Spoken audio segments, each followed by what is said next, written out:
connaissez maintenant les order blocks, les breaker blocks, le mitigation block, ce sont des modèles que nous voyons partout et que nous utilisons tout le temps. Et pourtant, ce ne sont pas les seuls. En effet, il en existe d'autres tout aussi importants et efficaces que ces trois-là. Et ça tombe bien car aujourd'hui, nous allons faire un focus sur un tout nouveau modèle peu connu dans le trading ICT et pour cause, il a sorti sa vidéo il y a à peine 4 mois. C'est le Propulsion Block. Comme son nom l'indique, son but va être de propulser le marché à la hausse ou à la baisse en fonction du biais du marché. Et donc de créer une forte expansion, ce qui va vous permettre de profiter d'un mouvement d'une grande amplitude. Ce qui est bien avec le Propulsion Block, c'est que vous savez déjà l'utiliser. En fait, il s'agit ni plus ni moins d'un order block, d'une bougie précédemment créée par le marché qui aura comme rôle principal de soutenir le marché et donc d'agir comme un support lorsqu'il reviendra dessus. Alors la question logique serait de se dire pourquoi appeler ça un Propulsion Block alors qu'on l'a déjà vu et que c'est un order block?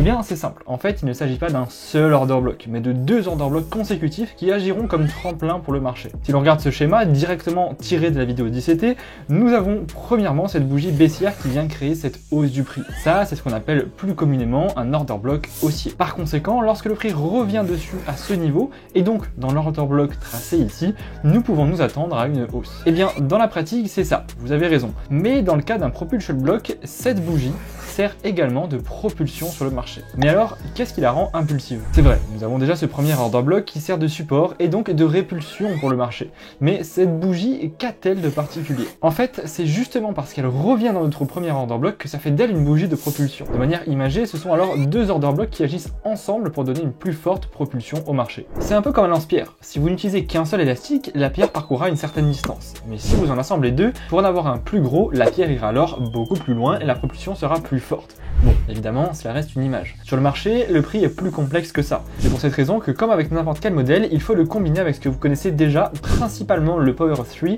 et votre biais journalier. Rentrer de manière agressive après avoir repéré un Propulsion Block ne vous servira à rien, et même pire, cela vous fera probablement perdre de l'argent.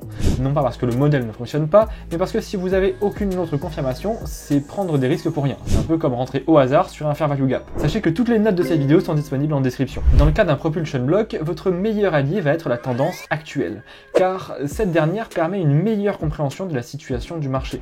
Le mieux est donc de suivre cette tendance et d'aller dans son sens. Si le marché est baissier et que je repère un Propulsion Block baissier, alors je serai beaucoup plus en confiance pour prendre mon trade.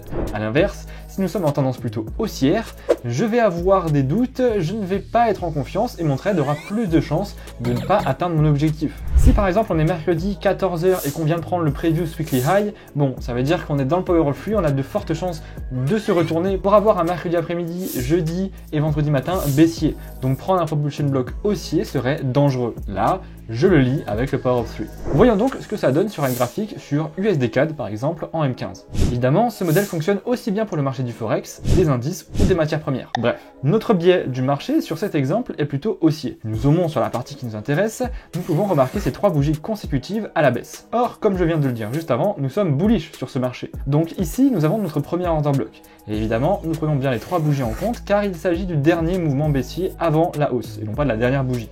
Je note donc cette zone comme mon premier order block. Une fois ceci fait, j'observe ce que le marché me propose ensuite. Je remarque qu'il revient bien dans mon order block avec ce mouvement baissier créé avec ces trois bougies une nouvelle fois. Ces trois bougies sont les dernières avant la hausse. Il s'agit donc bien encore une fois d'un order block haussier. Si je constate ce que nous avons pour le moment, cela nous fait deux order blocks créés de manière consécutive sur le marché.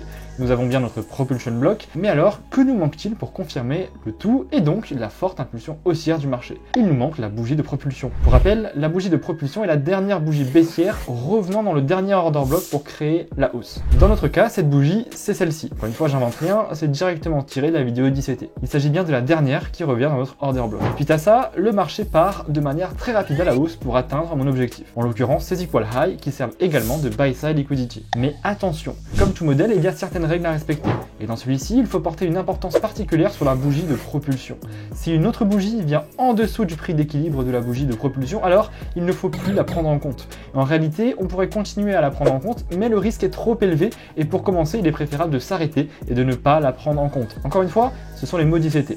Vous voyez ça comme une sécurité. Avec l'aide de l'outil Fibonacci, il est facile de repérer l'équilibre de la bougie qui se trouve à 50%, donc si une autre bougie vient casser cet équilibre. Le prix pourrait se retourner ou tout simplement faire un retracement non prévu dans votre analyse. Sachez que ce genre de vidéo nous demande près de 20 heures de travail chaque semaine. Alors, cliquez sur le bouton s'abonner pour que l'algorithme le remarque et nous récompense en la montrant à plus de personnes. Voyons un autre exemple pour être sûr que vous ayez bien compris. Ici, nous sommes sur NZD-USD en daily. Il s'était fait exprès de prendre des marchés différents. Notre biais est plutôt baissier, donc en suivant la tendance, le mieux pour nous serait de repérer un order block baissier. Autrement dit, la dernière bougie haussière avant le mouvement baissier. Est-ce que vous la voyez ici? En vérité, il n'y a rien de compliqué. On le voit très distinctement ici. Donc on vient tracer notre order block sur cette dernière bougie haussière. Ensuite, est-ce que l'on revient dedans? Oui, on voit que cette dernière bougie haussière fait également office d'order block pour le marché. Je trace donc mon second order block couplé au premier, ce qui me donne mon propulsion block. Maintenant, où se trouve ma bougie de propulsion? Eh bien, une nouvelle fois, au moment où nous revenons dans cet order block, donc cette bougie haussière sert de propulsion